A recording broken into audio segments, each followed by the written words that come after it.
नमस्कार दोस्तों, मैं सर स्टार्क कक्षा 10 की त्रिकोणमिति की प्रश्नावली की नेक्स्ट क्लास हम आज लेकर के आए। कल हमने 1 से 76 के प्रश्नों की बात करी थी। आज अगले प्रश्नों की हम बातें करेंगे। नेक्स्ट क्वेश्चन आपके सामने है कि कोट थीटा बराबर आपको दे रखा है 7/8 है, यानी कोट थीटा का मान दिया हुआ है 7/8।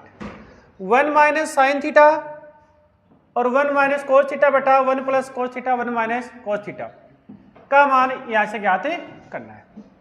देखो करना कैसे, करना ये है आपको कि आपको दिया हुआ है कोट थीटा, यानी कोट थीटा का मान है 7/8, ये दिया हुआ है। तो सबसे पहले करना क्या है, मैंने कल बताया था आपको कि यहां एक त्रिभुज का निर्माण आपको करना है, और वो भी कौन सा त्रिभुज है? समकोण त्रिभुज। ये ए हो गया, ये बी और ये सी, और इसको 90 मान लेंगे, और ये कोण अपना क्या हो गया? थीटा हो गया। ठीक है। अब कोट देखो, कोट क्या होता है? हमने कहा था कल की लाल बटे कक्का ये होता है, और एस सी और टी ये टेन है, और टेन का अपोजिट ही कोट होता है। तो ये कोट हो जाएगा अपने पास क्या? आधार बटे लंब। यानी ये आपको जो मान दिया वो ये दिया हुआ आधार बटे लंब का। ठीक है। अब पाइथागोरस प्रमेय की सहायता से निकालेंगे। तो ये कौन है? तो ये तो इसका आधार हो गया 7 और ये लंब हो गया इसका 8। तरण AC आपको यहां से निकालना है। तो देखो पाइथागोरस लगाओ, यानी AC का स्क्वायर बराबर है BC का स्क्वायर प्लस AB का स्क्वायर। ये अपनी पाइथागोरस प्रमेय, यानी कर्ण का स्क्वायर बराबर आधार का स्क्वायर प्लस लंब का स्क्वायर बाई पाइथागोरस थ्योरम। ठीक है। अब AC की वैल्यू आपके पास नहीं है, लेकिन BC की वैल्यू आपके पास है। कितनी है? 7। तो 7 का स्क्वायर प्लस AB की वैल्यू कितनी है? 8। तो ये बन गया 8 का स्क्वायर। बोलो 7 का स्क्वायर होता है 49 प्लस 8 का स्क्वायर होता है 64। दोनों को जोड़ेंगे कितना हो जाएगा? 113। यानी AC स्क्वायर का मान आ गया 113। स्क्वायर तो यहाँ क्या लगेगा? Under root. तो ये बनेगा अंडर रूट 113। अंडर रूट 113 किसी की वैल्यू नहीं होती, तो कर्ण आ गया आपके पास अंडर रूट 113, यानी ये कर्ण की वैल्यू आ गई आपके पास अंडर रूट 113। निकालना क्या है? अब देखो निकालना क्या आपको यहां से, ये निकालना कि 1 प्लस साइन थीटा और 1 minus sine theta upon 1 plus cos theta और 1 माइनस कोस थीटा, ये निकालना है। तो ये निकालने से पहले अपन को करना क्या है कि सबसे पहले इनकी वैल्यू निकालनी है कि साइन की वैल्यू देखो क्या आएगी। साइन को हम लिखते हैं क्या? लंब बटा कर्ण। देखो लंब का मान कितना है यहाँ? 8, और कर्ण का मान कितना है? रूट 113, यानी 8 बटे रूट 113 हो गया। यहां से कोस की वैल्यू भी निकालो, तो कोस थीटा का मान देखो कितना आएगा? कोस होता है आधार बटे कर्ण। यहां से आधार कितना है? ये 7 आपके पास आधार रहा, और कर्ण कितना है? रूट 113। तो ये दोनों मान आ गए आपके पास, इनको यहां पर से रख दो। तो देखो क्या लिखेंगे इसको कि 1 प्लस 8 बटे रूट 113 और 1 माइनस 8 बटे रूट 113 हो गया अपॉन 1 प्लस कोस थीटा का मान आपके पास 7 बटे रूट 113। तो लिखो इसको कि 7 बटे रूट 113 और 1 माइनस 7 बटे रूट 113, ये आ गया। ठीक है। अब देखो ये सरसमी का बन रही है आपके पास, कौन सी? यानी A प्लस बी और A माइनस बी बराबर होता है A square minus B square. ठीक है। तो A की वैल्यू यहां से 1 है, तो A का स्क्वायर 1 हो गया। B की वैल्यू 8 बटे रूट 113 है, तो 8 का स्क्वायर 64 और 113 का स्क्वायर ये 13 गया। ठीक है। नीचे वाले में क्या है? 1 का स्क्वायर 1 और 7 का गुण 49 रूट 113 का 113, ये आ गया। तो देखो सोल्व करो इसको यहां से। हमें 13 यहां से 113 यहां से क्या आएगा आपके पास? एलसीएम। ठीक है। 113 यहां से एलसीएम आ गया। अभी 113 से यहां किया तो ये आ गया 113 माइनस ये हो गया कितना? 64 बटे, यहां भी इसका 113 एलसीएम आ गया, तो ये 113 से गुणा करो इधर, तो 113 माइनस 49। ठीक। तो ये 113 से 113 क्या हो गया? कैंसिल। अब x इसमें से माइनस करो आप यहाँ कि 113 में से 64 माइनस करोगे तो आपके पास कितना बचेगा, 49 बचेगा। और यहाँ 113 में से 49 माइनस करोगे तो कितना बचेगा, 64। यानी ये इसका आपका आंसर आ गया। करना कुछ नहीं है, ये अपने यहाँ पाइथागोरस थ्योरम लगाइए, ये तो लगाइए। दूसरी बात, 1 प्लस साइन और 1 माइनस साइन, यानी साइन की वैल्यू हमने निकाल ली और कोस की वैल्यू निकाल के यहाँ पुट कर दी। अब ये बन गया a प्लस बी और a माइनस बी, तो ये बनता है a square minus b square, और a square minus b square अपने पास सरल समीकरण लगा दी, तो ये अपने पास आंसर आ गया। पहला प्रश्न का आंसर यहाँ से आ गया। अब दूसरा प्रश्न दे रखा है इसके अंदर एक और, कि दूसरे में क्या बोल रहा है कि कोट स्क्वायर की वैल्यू आपको निकालनी है। तो कोट स्क्वायर की वैल्यू आपको निकालनी है, तो कोट स्क्वायर का वैल्यू आपको दिया हुआ है यहाँ 7/8 पहले से ही। तो लिखो इसको कि 7/8 का स्क्वायर यानी 49/64, ये इसका आंसर आ गया। ये दूसरे का आंसर यहाँ से आ गया। यानी ये प्रश्न नंबर 7 त्रिकोणमिति का क्वेश्चन है और 8.1 का प्रश्न है, अच्छा क्वेश्चन है, आ सकता है यहाँ एग्जाम में आने वाला क्वेश्चन है। ठीक है, नेक्स्ट क्वेश्चन है प्रश्न नंबर 8। ये क्या कहता है, ये कहता है 3 कोट a बराबर 4 है, तो ये आपको मान निकालने हैं, दोनों बराबर है या नहीं ये बताना है यहाँ। ठीक है, देखो कैसे करेंगे। ये दिया आपको कि 3 कोट a बराबर 4, तो कोट a बराबर हो गया 4/3। अब इस प्रकार दे दिया तो सबसे पहले हम बनाएंगे यहाँ समकोण त्रिभुज। क्या बनाएंगे भाई, समकोण त्रिभुज। जैसे इसमें ये कोण हमने a मान लिया, ये b मान लिया और ये c समकोण हो गया। अब कोण a हमने वहां माना है, तो यहाँ कोण a दे रखा है, इसको ध्यान में रखना है। तो इस कोण के आधार पर ये तो हो गया इसका आधार और ये हो गया इसका लंब और ये हो गया इसका कर्ण। कोट अपने पास होता है आधार बटे लंब, यही होता है। तो आधार का मान आपके पास 4 है और लंब का मान आपके पास 3 है। तो बाई पाइथागोरस प्रमेय कि पाइथागोरस प्रमेय से क्या कहता है, यानी कर्ण का स्क्वायर। कर्ण इसमें AB है तो AB का स्क्वायर, आधार इसके अंदर AC है तो AC का स्क्वायर, और लंब इसके अंदर अपना BC है तो ये BC का स्क्वायर, ये हो गया। ठीक है, अब अपने को जो मान दिया हुआ है वो मान हम यहाँ रख देंगे।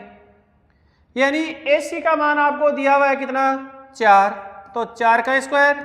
BC का मान दिया हुआ है 3, तो ये 3 का स्क्वायर। बोलो 4 का स्क्वायर 16 और 3 का स्क्वायर 9, तो दोनों को जोड़ेंगे कितना हो गया, 25। यानी AC का स्क्वायर कितना आ गया, 25। तो स्क्वायर हटाएंगे तो यहाँ क्या लग जाएगा, अंडर, यानी स्क्वायर में अंडर हो जाएगा। तो AB का मान आ गया आपके पास 5, यानी AB की वैल्यू आपके पास कितनी आ गई, 5 आ गई। ठीक है, अब नेक्स्ट इसमें करना क्या आपको कि आगे इसमें लिखा हुआ है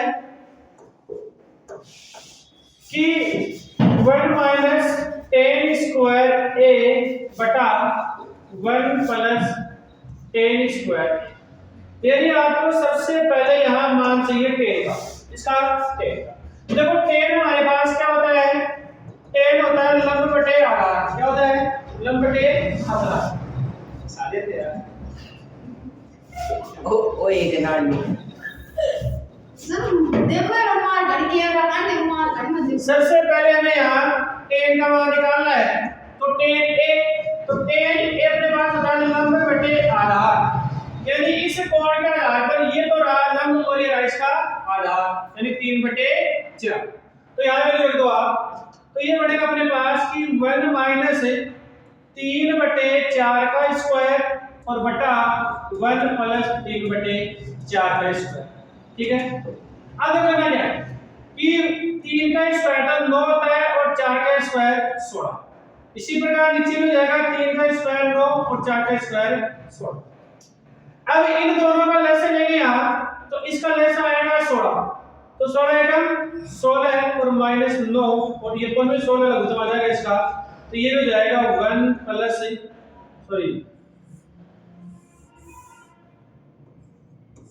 इसका लघुत्तम 16 आ जाएगा, तो ये हो जाएगा 16 प्लस 9। ठीक है, 16 से 16 क्या हो गया, कैंसिल।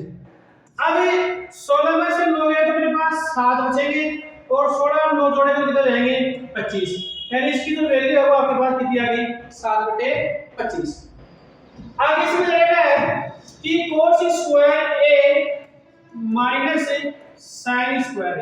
यानी इसकी वैल्यू कितनी आएगी, ये यहां से निकालनी है। तो सबसे पहले कोस का मान निकालो। तो कोस आता अपने पास आधार बटे करंट। तो ये तो रहा इसका आधार और ये रहा इसका करंट। आगे साइन भी है, तो साइन होता है अपने पास लंब बटे करंट। तो इस कोण का जाता है, ये तो रहा इसका लंब और ये रहा इसका करंट, ये 3/5। तो देखो कोस की वैल्यू है 4/5, तो 4/5 का स्क्वायर और माइनस 3/5 का स्क्वायर। अब 4 का स्क्वायर लेंगे तो 16 हो जाएगा और 5 का स्क्वायर 25 और माइनस 3 का स्क्वायर 9 और 5 का स्क्वायर 25 है। अब यहां से दोनों का हम लेस करेंगे, इनका लेस से कितना आएगा 25। 25 को 25 से डिवाइड करेंगे 1 और 1 को 16 से गुणा करेंगे 16 और माइनस 25 को 25 से भाग देंगे 1 और 1 को 9 से गुणा करेंगे 9।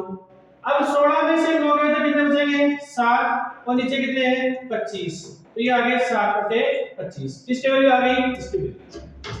अब देखो दो नंबर हमारे पास क्या हो गए बराबर, इसका मान भी 7/25 और उसका मान भी कितना 7/25, यानी LHS बराबर क्या हो जाएगा RHS। ये अपना क्वेश्चन नंबर 8 है, ये अपना पूरा क्लियर है।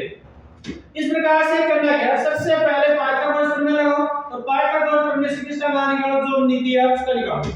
उसके बाद में जो भी आपको दिया हुआ है उसके मान निकालो, निकाल के इसमें कर दो, हमारे आंसर आ जाएगा। तो अब नए क्वेश्चन की हम बात करते हैं कि नए क्वेश्चन क्या है। नया क्वेश्चन है प्रश्न नंबर 9। देखो ये रेखा एक त्रिभुज है, क्या है एक त्रिभुज, और उस त्रिभुज में बी कोण क्या है समकोण। त्रिभुज का बी कोण क्या है समकोण। यदि tan a बराबर √3 हो तो निम्नलिखित के मान ज्ञात कीजिए। निम्नलिखित के मान ज्ञात, ठीक है। तो कैसे करें, यानी a b c एक त्रिभुज है, ये एरिया a b c एक त्रिभुज, ठीक है। बोल रहा है कि b समकोण है, तो यहां ले लेंगे a, ये हो जाएगा b समकोण और ये हो जाएगा c। अब जाएगा tan a बराबर 1/√3, यानी tan a की वैल्यू आपको दी हुई है 1/√3। अब देखो tan a को हम क्या बोलेंगे कि ये रहा अपने पास थीटा, तो ये a हो गया, इसके आधार पर ये तो जाएगा लंब और ये हो जाएगा आपका आधार और ये जाएगा करंट। तो ये होता है अपने पास लंब बटे आधार, ठीक है। अब देखो करना क्या है, यानी इसका लंब तो है आपके पास a और इसका आधार कितना है √3। तो सबसे पहले पाइथागोरस थ्योरम में लगाएंगे। तो देखो पाइथागोरस थ्योरम में लगाओ यहां, यानी करंट का स्क्वायर बराबर है आधार कितना है इसमें AB, तो आधार का स्क्वायर और प्लस लंब का स्क्वायर यानी BC का स्क्वायर। अब देखो इसके अंदर अपने पास दे रखा है आधार और आधार का मान है √3, तो ये हो गया √3 का स्क्वायर और प्लस a का स्क्वायर। तो √3 का स्क्वायर 3 होता है और a का स्क्वायर 1, तो यानी AC का स्क्वायर अपने पास आ गया 4। तो AC की वैल्यू यहां से कितनी आएगी √4। AC का मान आ गया आपके पास यहां से, यानी त्रिभुज का जो कर्ण है वो आपको sin A, sin होता है लंब बटे कर्ण। A के आधार पर देखो ये कोण A है, इसके आधार पर ये लंब है, इसका कितना A और कर्ण कितना है इसका 2, तो 2 आएगा 2, ये 2 आ गया।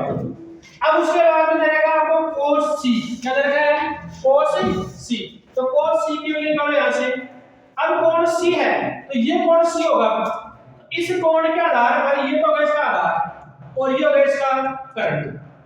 अब अगर देगा cos A, तो cos A यानी A के आधार पर क्या होगा, ये कोण ये इसका आधार और ये इसका करंट, यानी √3/2। अब देगा sin C, तो sin होता है लंब बटे कर्ण, तो लंब आपको देगा C के आधार पर √3 और कर्ण का मान कितना, इन वैल्यू को यहां पर से आप रख दो, आपका आंसर आ जाएगा।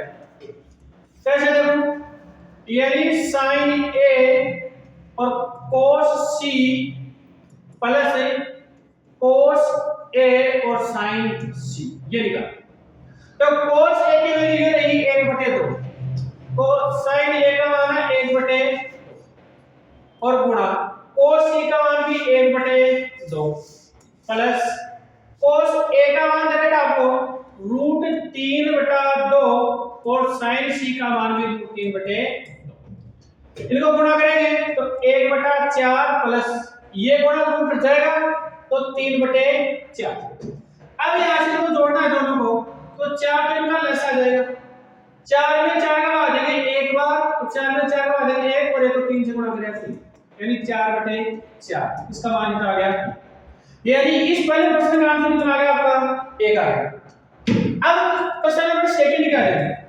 ये cos है, cos c, sin a और sin c।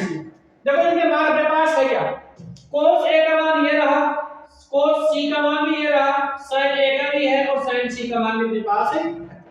तो देखो दूसरा क्वेश्चन कैसे निकालोगे यहां से। दूसरे क्वेश्चन की हम बात करते हैं। तो दूसरा क्वेश्चन क्या बोल रहा है आपको कि cos a और cos c minus sin a और sin c ये निकालना है।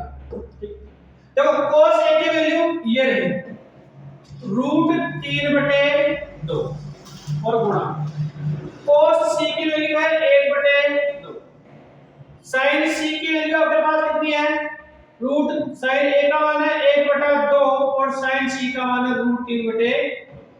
इसको गुणा करो, √3 का इससे गुणा करेंगे √3, 2 को 2 से गुणा करेंगे 4, माइनस इसको गुणा करेंगे √3 और ये कितना 4। तो ये प्लस का और ये मान को कट गए, इसका आंसर कितना आएगा 0। यानी पहले का आंसर आपका 1 है, दूसरे का आंसर कितना आएगा 0। यानी एकदम से छोटे-छोटे क्वेश्चन है, बहुत बड़े क्वेश्चन है, अच्छा क्वेश्चन एग्जाम में आने वाला ये क्वेश्चन है। इस प्रकार से हम अनेक समीकरण निकाल सकते हैं। यदि आप इस क्वेश्चन का स्क्रीनशॉट लेना तो आप स्क्रीनशॉट ले सकते हो, या वीडियो बना करके आप इसको लिख भी सकते हो। नेक्स्ट क्वेश्चन क्या है, अब उसकी बात करते हैं। नेक्स्ट क्वेश्चन में देखो ये बोल रहा है कि त्रिभुज PQR है। त्रिभुज कौन सा है, PQR। तो पहले बनाओ त्रिभुज PQR, हमने ये बना दिया है त्रिभुज PQR, देखो ये बना दिया त्रिभुज PQR। इसमें बोल रहा है कोण Q समकोण है, तो ये P हो गया और ये कोण Q क्या हो गया, समकोण, और ये कौन सा हो गया, ये हो गया।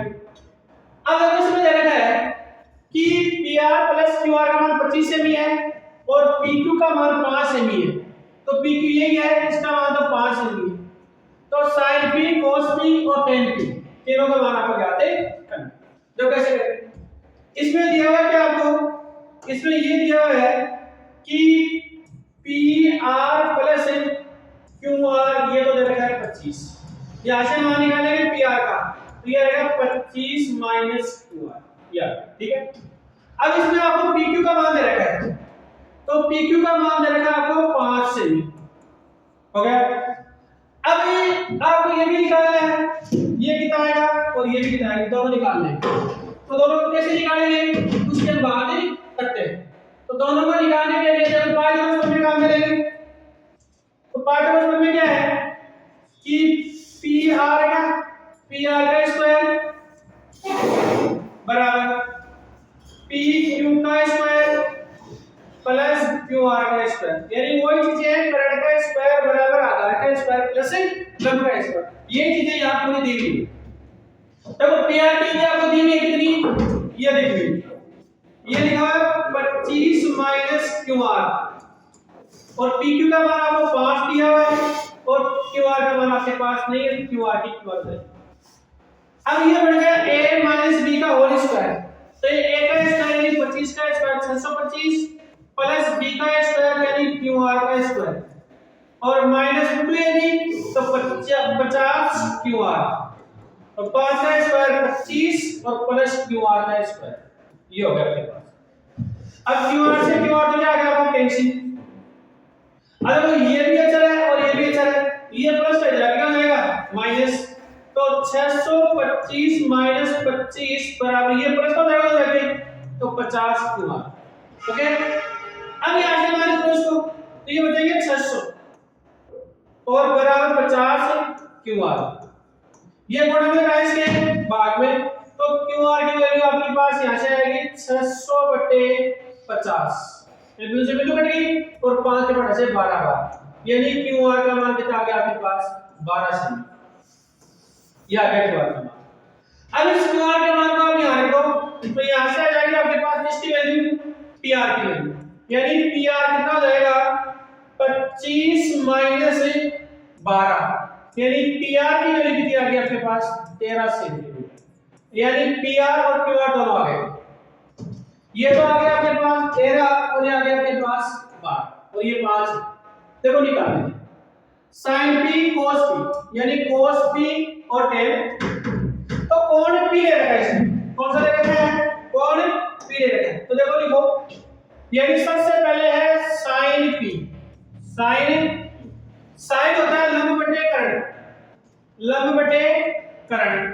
अब कोण p है तो कोण p का है ये रहा, इस कोण का आधार ये तो जाएगा आधार और ये जाएगा लंब और ये जाएगा इसका कर्ण, इस कोण का आधार।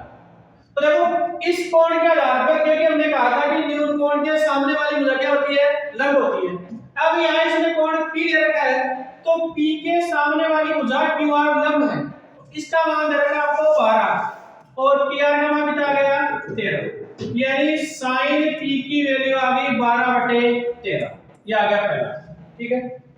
उसके बाद हम बात करेंगे cos p की, यानी cos p का मान कितना है, cos होता है आधार बटे कर्ण, देखो ये तो रहा इसका आधार p के आधार पर और इसका कर्ण, तो ये हो गया 5/13, तो cos p का मान आ गया 5/13। अब लास्ट इसके अपने पास tan p, कौन सा बच गया tan p, तो tan होता है अपने पास लंब बटा आधार, तो लंब का मान कितना है 12 और आधार का मान कितना है 5, तो tan p का मान आ गया यहां से 12/5, यानी ये प्रश्न नंबर आपका 10वीं कंप्लीट। यानी बहुत ही इजी वे में ये प्रश्न करने वाले हैं, मतलब कि इतनी छोटी प्रश्नावली है और इतना इजी चैप्टर है कि अपन आराम से आसानी से इसको कर सकते हैं। करना क्या है, कुछ नहीं करना, प्रश्न दिया पहले 5 का प्रमेय निकाल लगाओ, उस प्रमेय की सहायता से जो मान आपको नहीं दिया हुआ है वो मान आपको निकल के आ जाएगा और जो प्रश्न दिया है उसको रख दो, अपना आंसर आ जाएगा। ये प्रश्न नंबर 10 आपका कंप्लीट। उसके बाद हम बात करेंगे अगले नेक्स्ट क्वेश्चन की, हम बात करते हैं कि प्रश्न नंबर 10 के बाद में क्वेश्चन है प्रश्न नंबर 11, ये आ गया सत्य और असत्य से संबंधित क्वेश्चन आ गए।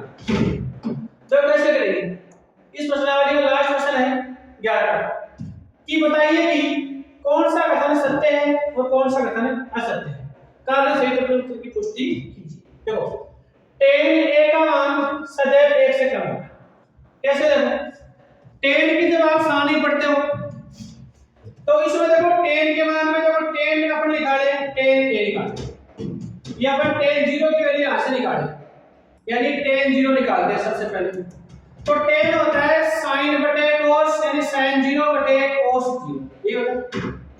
तो देखो sin 0 का मान कितना होता है, इस sin 0 की वैल्यू की बात करें तो 0 होता है और cos 0 का मान कितना होता है 1 होता है, तो 1 का मान क्या आएगा 0। लेकिन हमें बात करें tan 90 की बात करते हैं, किसकी बात करते हैं tan 90 की, तो tan 90 क्या होगा, यानी sin 90 बटे cos 90 हो गया। अब sin 90 का मान तो होता है अपने पास क्या 1, लेकिन cos 90 का मान क्या होता है 0। अब इस 0 का बाद अपने पास उत्तर क्या आएगा अनंत, क्या आएगा अनंत। इसने कहा कि 1 से कम होता है, बताओ tan का मान कितना आ गया अनंत आ गया, यानी sin 90 का मान कितना आ गया अनंत। इसलिए इसका मतलब ये हुआ कि यहां से tan 90 का क्या है गलत है, क्यों, क्योंकि tan का मान सॉरी tan का मान अनंत तक होता है, कहां होता है अनंत तक, तो ये कहना अपना क्या हो गया गलत, ठीक है। नेक्स्ट की बात करेंगे, इसमें लिखा हुआ कि कोण a के सभी मान sec a के लिए 12/5। देखो sec अपने पास क्या होता है, sec होता है cos का अपोजिट, क्या होता है cos, cos को हम बोलते हैं आधार बटे कर्ण, क्या बोलते हैं आधार बटे कर्ण, तो sec हो गया अपने लिए कर्ण बटा आधार, क्या हो गया कर्ण बटा। अब sec का मान आपको दे रखा है, इसने sec दिया हुआ आपको 12/5, कितना दिया हुआ है 12/5, यानी ये कर्ण है और ये कितना है आधार। सबसे बड़ी भुजा कर्ण होती है और बाकी कर्ण से क्या होती है छोटी, तो कोण a के किसी मान के लिए कथन अपना क्या है सत्य है, ये कथन क्या है सत्य है, क्योंकि कर्ण हमेशा बड़ा होना चाहिए, आधार और लंब तो छोटे होंगे ही होंगे, तो ये कथन अपना क्या है सत्य है। नेक्स्ट क्वेश्चन कौन सा है इसके अंदर, जरा कि cos a कोण a के कोसेंट के लिए प्रयुक्त है। देखो कोसेंट, cos को हम बोलते हैं कोसाइन, क्या बोलते हैं कोसाइन, और कोसेंट है ना, ये कोसे का मान, इसका मान है कोसे का मान, इसलिए कथन अपना क्या है, गलत। अपना क्या है, गलत। एक प्रश्न नंबर 3 में, क्योंकि कोस को कोसाइन बोलते हैं और कोसेंट अपन बोलते हैं कोसेक को, तो ये कथन भी क्या है, गलत। इसमें प्रश्न नंबर 4 है, कोट और ए का गुणनफल होता है। यदि आपने हमारी पहली क्लास देखी है तो हमने बताया था कि ये sin a है, तो हम इसको ये कदापि नहीं लिख सकते कि sin गुणा a, हम कभी नहीं लिख सकते, ठीक है। यदि आपने हमारी बेसिक क्लास देखी है तो इस क्वेश्चन का आपका पॉइंट नहीं है, क्योंकि ये a कभी भी गुणा में नहीं होता है, यानी ये क्या नहीं होता, गुणा में नहीं होता है, इस प्रकार से इसको नहीं लिख सकते, ठीक है। ये इसके साथ में था, ये कथन भी क्या था, ये भी क्या है, गलत है। अब तीसरा प्रश्न, चौथा प्रश्न है, 500 प्रश्न के अंदर है, इसमें जाएगा किसी भी कोण के लिए sin थीटा का मान 4/3, यानी sin थीटा का मान दे रखा है 4/3। देखो sin होता अपने पास लंब/कर्ण, ये होता। अब आपको पता है कि कर्ण सबसे बड़ी भुजा होती है, अब यहां पर बड़ी भुजा कौन सी हो गई, लंब हो गया, और कर्ण क्या हो गया, छोटा। तो ये बात हो सकती है क्या, ये बात नहीं हो सकती, क्यों, क्योंकि कर्ण सबसे बड़ा होता है और यहाँ कर्ण क्या हो गया, छोटा, तो ये कथन में अपना क्या है, गलत है। इसलिए प्रश्न नंबर 5 में क्या हो गया, यानी आपका 8.1 का चैप्टर पूरा हो गया है। अब हम नेक्स्ट क्लास में बात करेंगे चैप्टर 8.2 और कोशिश ये करेंगे कि 8.2 को हम पूरी कर दे एक ही क्लास में। इस क्लास को पूरा होने के बाद हम एग्जाम की दृष्टि से आपके लिए बहुत महत्वपूर्ण क्वेश्चनों का संदर्भ लाने वाले हैं, वन शॉट में हम उनकी बात करेंगे। ये चैप्टर पूरे होने के बाद में एक एक क्लास में हम इस प्रश्नावली से बनने वाले सभी महत्वपूर्ण प्रश्नों की भी हम बातें करेंगे कि कौन से प्रश्न एग्जाम की दृष्टि से महत्वपूर्ण होने वाले हैं और वही क्वेश्चन एग्जाम में आपके आएंगे। थैंक यू, धन्यवाद।